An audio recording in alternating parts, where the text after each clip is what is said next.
Good morning बच्चों, आज के इस केमिस्ट्री क्लास में आपका स्वागत है। आज के इस केमिस्ट्री क्लास का टॉपिक है एथरिफिकेशन।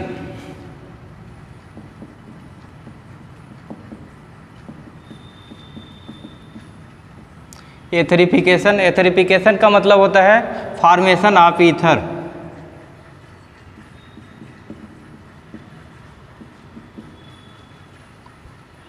ईथर दो तरह के होते हैं, सिमेट्रिकल और अनसिमेट्रिकल।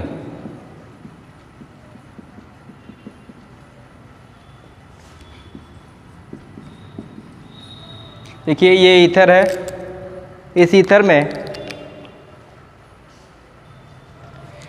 सिमेट्रिकल ईथर में इस ऑक्सीजन से दो एल्किल ग्रुप या दो एरिल ग्रुप अटैच होते हैं। हियर आर इज एल्किल और aryl group. In symmetrical ether, the alkyl or aryl group which is attached with oxygen is same identical group is attached with this oxygen. But in case of unsymmetrical ether,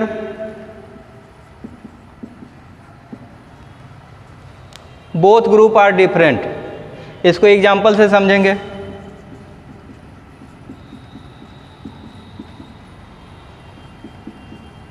Here this is methyl group and this is also methyl group. Both alkyl group are same.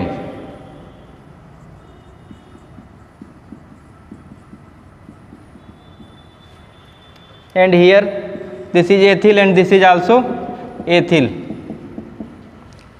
So this type of ether is known as symmetrical ether. Symmetrical ether में oxygen atom से जुड़े दोनों alkyl group same होते हैं। ये alkyl group भी हो सकते हैं, एरिल ग्रुप भी हो सकते हैं। और in case of unsymmetrical ether, aryl and alkyl groups are different. Here one alkyl group is methyl and second is ethyl. these two are different.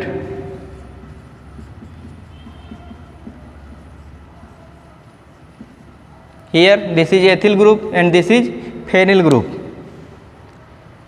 So in unsymmetrical ether, two groups attached with oxygen are different and symmetrical two groups attached with oxygen are same.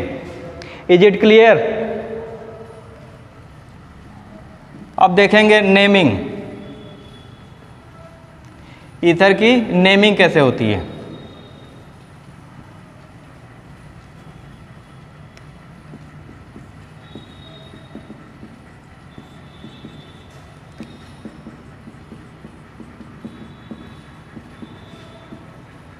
एल्काक्सी alkene, the alkoxy term is used for group having less carbon and alkane term used for alkyl group having more carbon.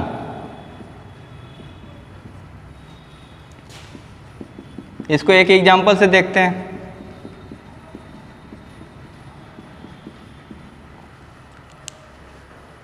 In this case, here methyl group having one carbon and here ethyl group having two carbon. Two carbon is more than one, that's why we use oxy. This will become methoxy. Methoxy, one carbon is termed as methoxy and two carbon as alkane will be ethane. Methoxy, ethane. And second example, this is example of symmetrical ether. Here is also two carbon and in this group is also two carbon. We can use any of these. Ethoxy, ethane. Next example,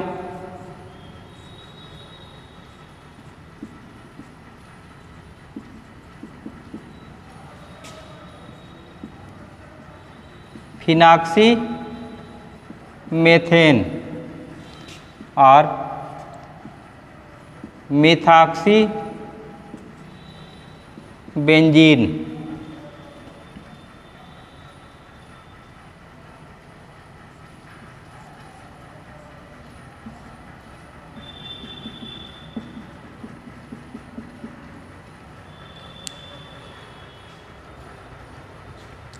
And this will be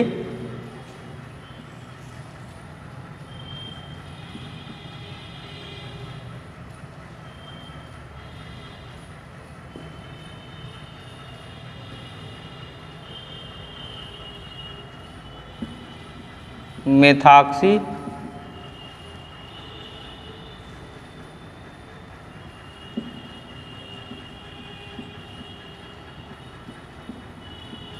methyl benzene.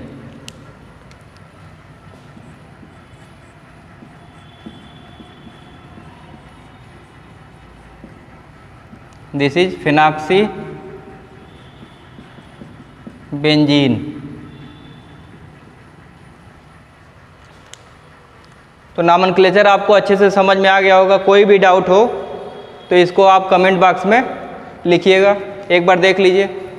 इसकी naming करते हैं एल्काक्सी alkene के रूप में। एल्काक्सी उस group में को लिखते हैं जिसमें कार्बन की संख्या कम होती है, और एल्केन उस ग्रुप को जिसमें कार्बन की संख्या अधिक होती है। इस एग्जाम्पल में देखिए, यहाँ एक कार्बन और यहाँ दो कार्बन। यहाँ एक कार्बन कम कार्बन है तो 1 को मेथॉक्सी के रूप में लिखेंगे और 2 को एल्केन के रूप में इथेन। यहाँ दोनों कार्बन सेम है तो किसी में भी ऑक्सी यूज कर सकते हैं, तो ये एथॉक्सी और ये इथेन। इसके बाद देखेंगे हम polarity and solubility.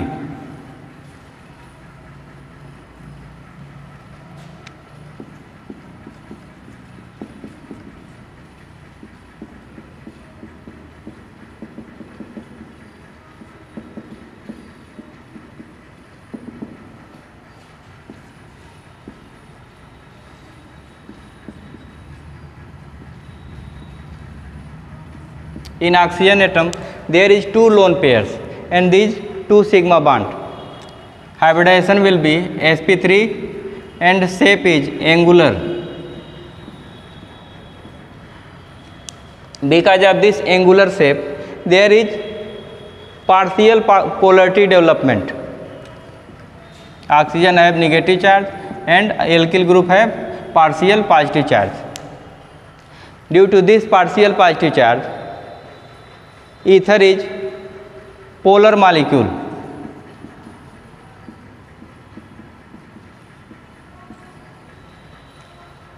Suppose that if it will be structure like this, if its structure is planar, then it will be polar or non-polar? Write answer in comment box.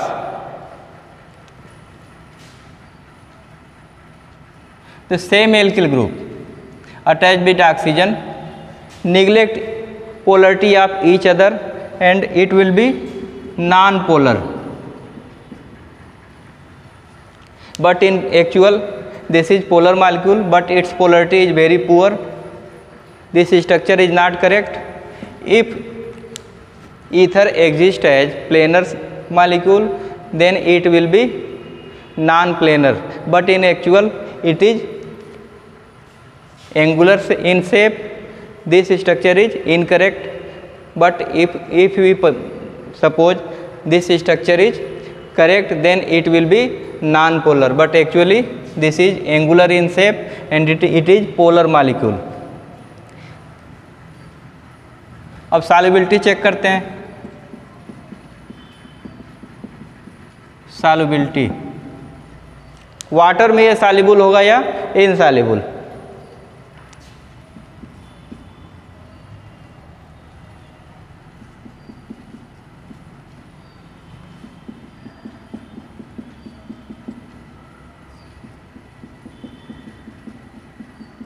Suppose that dimethyl ether is an dimethyl ether and its isomer ethanol दोनों का molecular formula same है, देखिए number of carbon atom 1 and 1 2, here is also 2, number of hydrogen atom 3 and 3 will be 6, and here is also 5 and 1 6. Here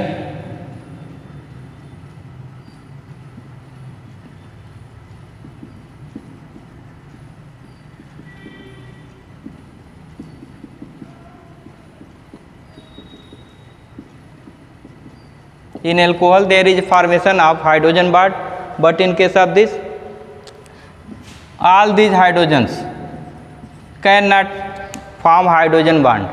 These hydrogen are attached with same electronegative atom carbon, about same electronegativity of hydrogen is 2.1 and electronegativity of carbon is 2.4. This is almost same. Here this bond is non-polar, there is no charge formation between carbon and hydrogen. Dimethyl ether cannot form hydrogen bond with H2O, but if we consider this oxygen atom, it can form hydrogen bond with H2O.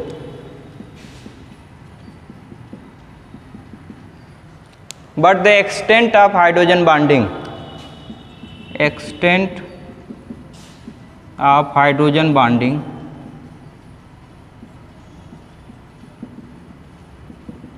is very poor.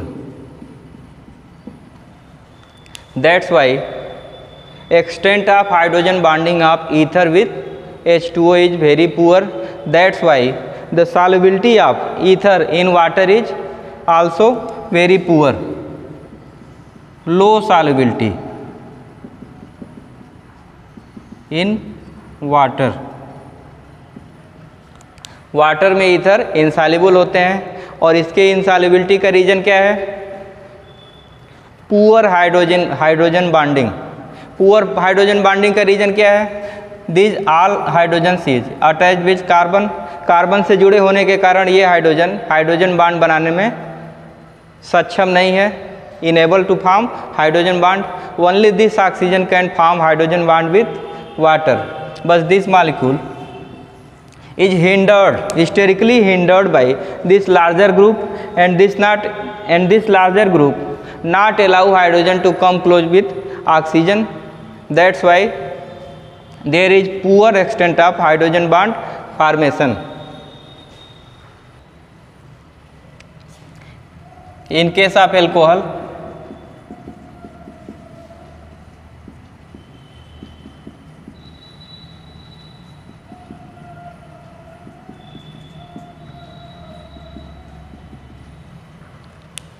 the oxygen atom of alcohol is able to form hydrogen bond with water.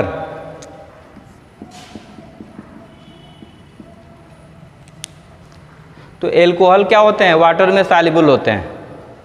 इसके solubility का reason क्या है? It forms hydrogen bond, effective hydrogen bond with water. Solubility of alcohol,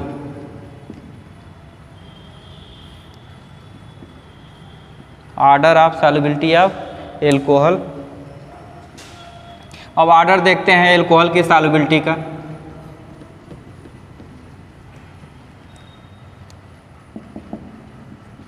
methyl alcohol, ethyl alcohol,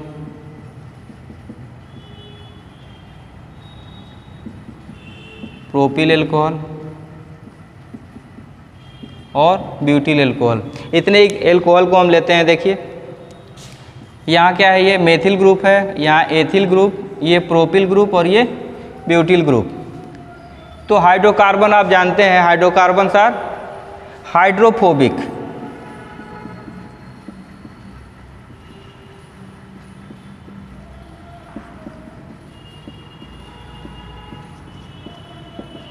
Hydrophobic means it does not want to form bond with H2O, and this is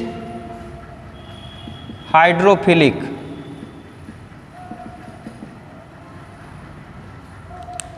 In alcohol, OH is hydrophilic. Hydrophilic means have a deep tendency to form bond with H2O.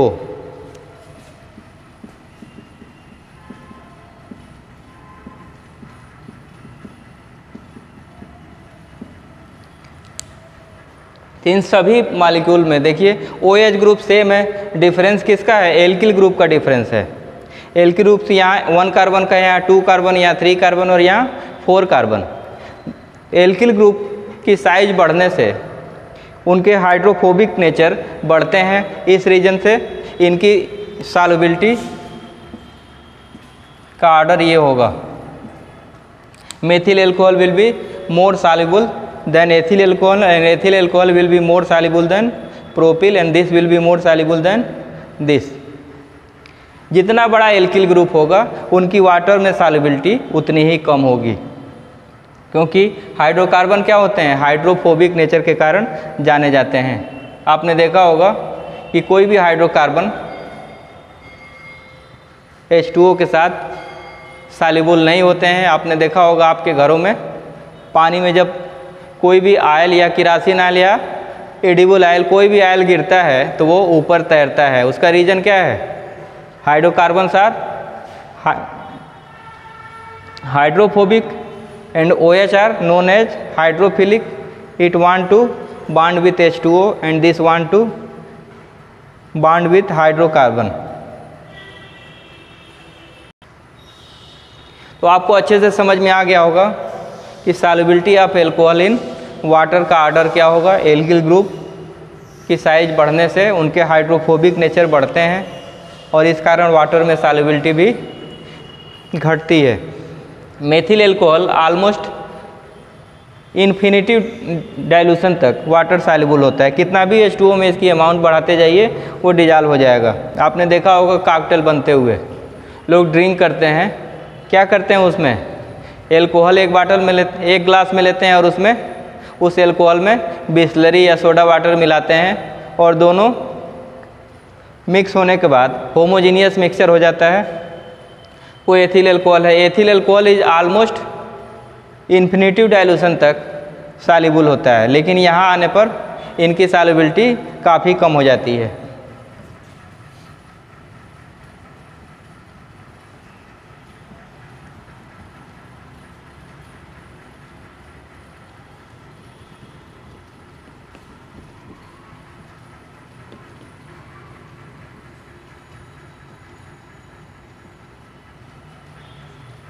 अब हम देखते हैं etherification, formation of ether. First method है continuous ईथरिफिकेशन।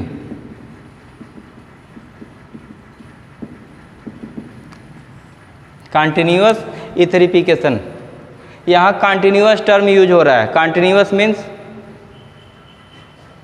Without process breaking. एक बार ये process start हो जाता है तो बिना ब्रेक के लगातार आप ईथर प्राप्त कर सकते हैं, इसलिए इस मेथड को क्या बोलते हैं? Continuous etherification. देखिए इसको एग्जांपल से देखते हैं। Ethyl alcohol when treated with concentrate H2SO4 at 140 degree centigrade there is formation of diethyl ether.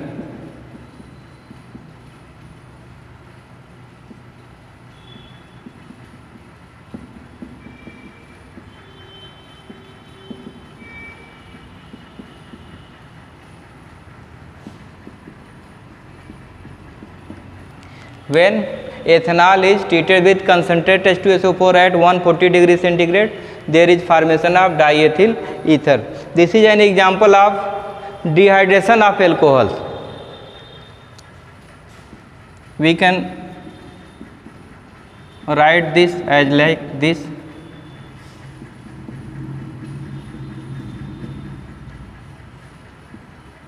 देखिए यहाँ से H2O मॉलिक्यूल क्या हो रहा है? रिमूव हो रहा है। H2O मॉलिक्यूल रिमूव हो रहा है। इस रिएक्शन ये क्या है? Dehydration of alcohol. Alcohol is treated with concentrate H2SO4 at 140 degree centigrade. Product is diethyl ether. Consider when temperature is 170 degree. Product is ethylene. This is also dehydration.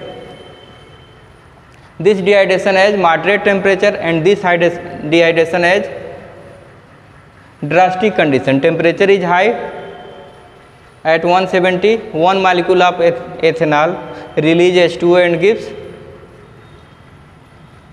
ethylene. And in this case, two molecule of ethanol remove one molecule of H2O and gives diethyl ether. इसकी mechanism हम देखेंगे, उसके पहले इसको समझ लेते हैं इसको कंटिन्यूअस एथरिफिकेशन क्यों बोलते हैं। देखिए इसका सेटअप कुछ इस तरह से तैयार होता है।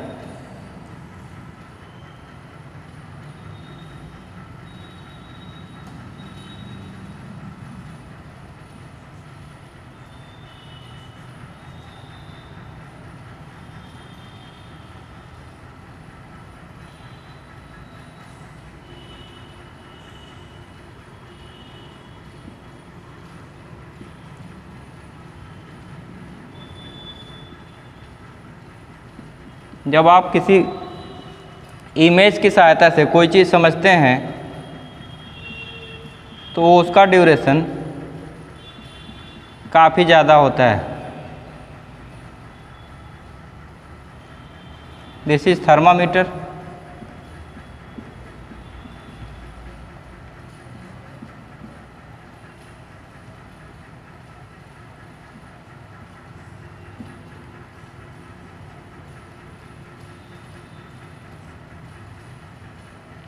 This is condenser.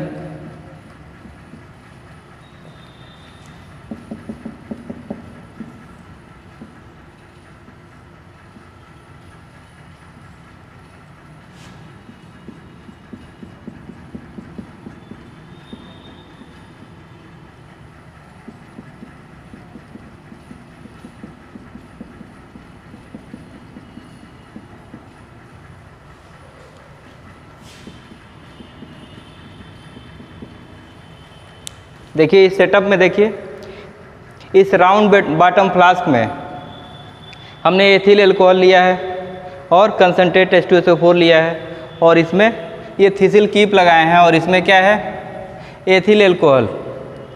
एक बार कंसनट्रेट H2SO4 आपने इस राउंड बॉटम फ्लास्क में डाल दिया तो एथिल अल्कोहल डालते रहिए और इस सेटअप से इस रिसेप्टर में एथिल अल्कोहल का 94% सॉल्यूशन मिलता है। इसमें एक बार आपने क्या अप्लाई किया एथिल अल्कोहल और कंसनट्रेट H2SO4 और जैसे जैसे एथिल अल्कोहल नहीं यहाँ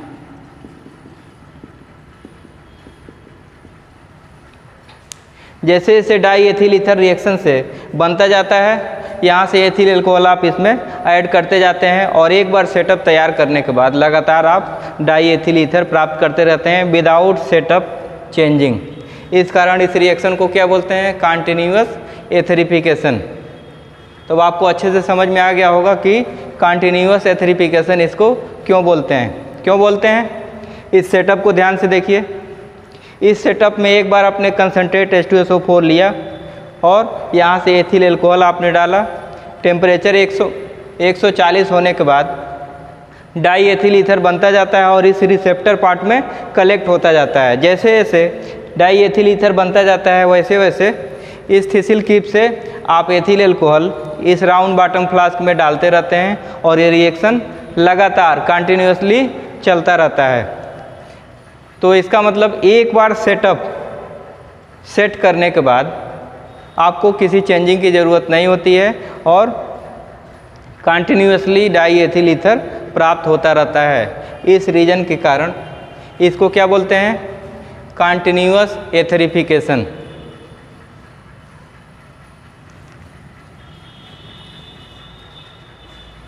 अब इसके बाद इसका मैकेनिज्म हम देखते हैं।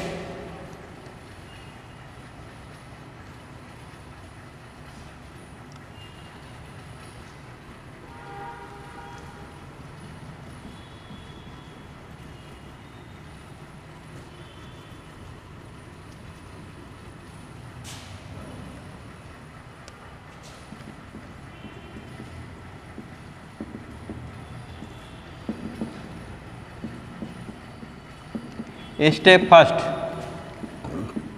Protonation of alcohol.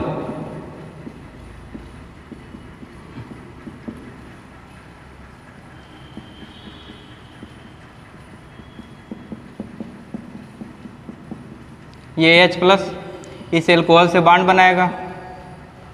H+ ये कहाँ से मिला है? From H2SO4, concentrate H2SO4।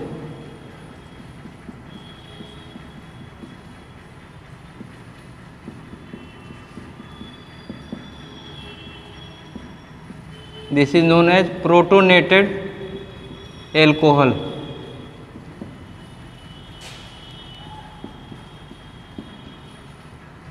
And step second,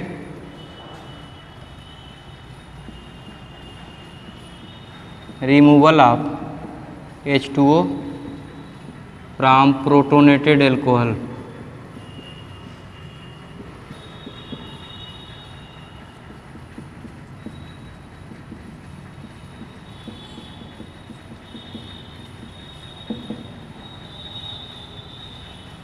देखिए यहाँ इस प्रोटोनेटेड एल्कोहल में इस ऑक्सीजन पे क्या है? पॉजिटिव चार्ज है। इस पॉजिटिव चार्ज से ऑक्सीजन का इलेक्ट्रोनेगेटिविटी क्या होगा? और भी इंक्रीज करेगा। Positive charge means shortage of electron. Shortage of electron होगा तो क्या होगा? वो इलेक्ट्रॉन विड्राइंग हो जाएगी। इलेक्ट्रॉन विड्राइंग कैपेसिटी इसकी और बढ़ेगी। दैट मीन्स इसकी इलेक्ट्रोनेगेटिविटी इन्हांस हो जाएगी। पॉजिटिव चार्ज इन्हांस इलेक्ट्रोनेगेटिविटी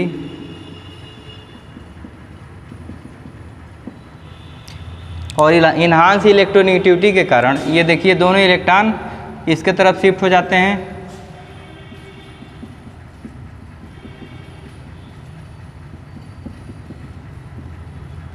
और ये एज H2O रिमूव हो जाता है। और स्टेप थर्ड में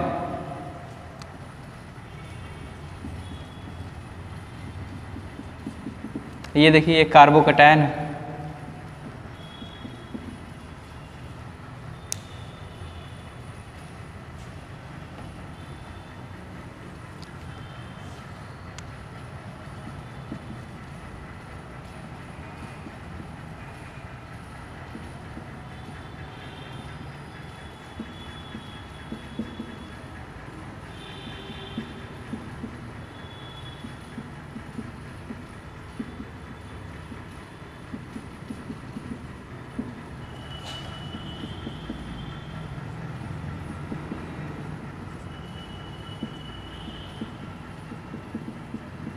ये देखिए दूसरा एथिल एल्कोहल का मॉलिक्यूल है। इस कार्बोकैटायन के पॉजिटिव सेंटर पे अटैक करेगा, क्या बनेगा?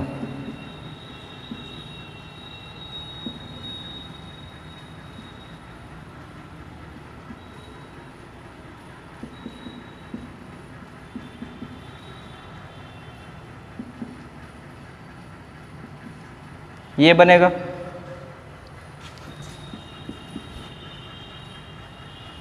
और स्टेप 4 में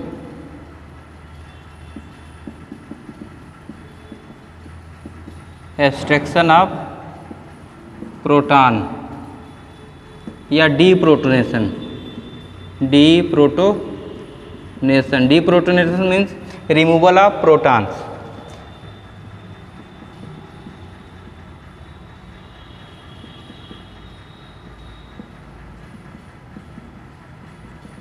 तो देखिए यहाँ से इस पॉजिटिव चार्ज के कारण इस ऑक्सीजन की भी इलेक्ट्रोनेगेटिविटी हाई है, तो इस बॉन्ड के इलेक्ट्रॉन ऑक्सीजन की तरफ शिफ्ट करेंगे और ये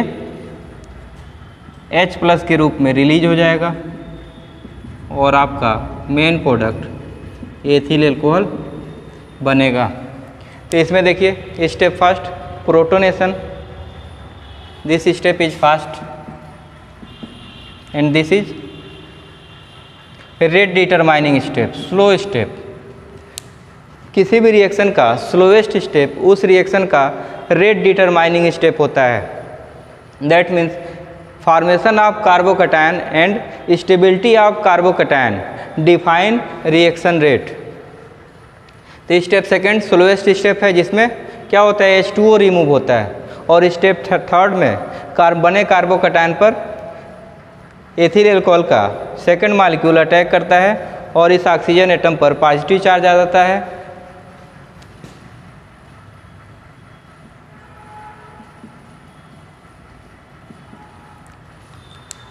और लास्ट स्टेप में डीप्रोटोनेशन होता है। ये हाइड्रोजन H+ रिमूव होता है, अपने इलेक्ट्रॉन को यहीं छोड़ जाता है। इस तरह से आपका डाई एथिल ईथर प्राप्त होता है। अब बात आती है यहाँ डायरेक्ट OH- क्यों नहीं निकलता है। OH- अगर निकले तो एथिल कार्बोकैटायन स्टेप फर्स्ट में ही मिल जाता। तो देखिए यहाँ से अगर OH- को निकालते तो क्या होता, OH- आपको लिविंग ग्रुप में प्राप्त होता और यहाँ से लिविंग ग्रुप क्या है, H2O है। तो निकलने के बाद आफ्टर रिमूवल जो ज़्यादा स्टेबल होगा वो आसानी से रिमूव होगा। देखिए OH- charge species ion less stable और H2O यहाँ से निकल रहा है H2O और यहाँ से निकलेगा OH-। OH- is less stable, hence it recombine and transfer to backward reaction and form once again alcohol. But in case of this, after removing H2O, this carbocation is stable. It cannot attach itself and does not go to backward reaction. इसमें backward reaction में H2O नहीं जाता है। Reason क्या है, neutral molecule है, stable है। यहाँ से अगर OH- निकलता तो वो चार्ज स्पीसीज रहता है और चार्ज स्पीसीज क्या होता है, अनस्टेबल होता है, बैकवर्ड डायरेक्शन में नहीं लौटेगा। तो बच्चों आज के इस क्लास में बस इतना ही। आज आपको ये वीडियो कैसा लगा, अगर अच्छा लगे तो लाइक का बटन ज़रूर दबाएं और इसको ज़्यादा से ज़्यादा सब्सक्राइब करें।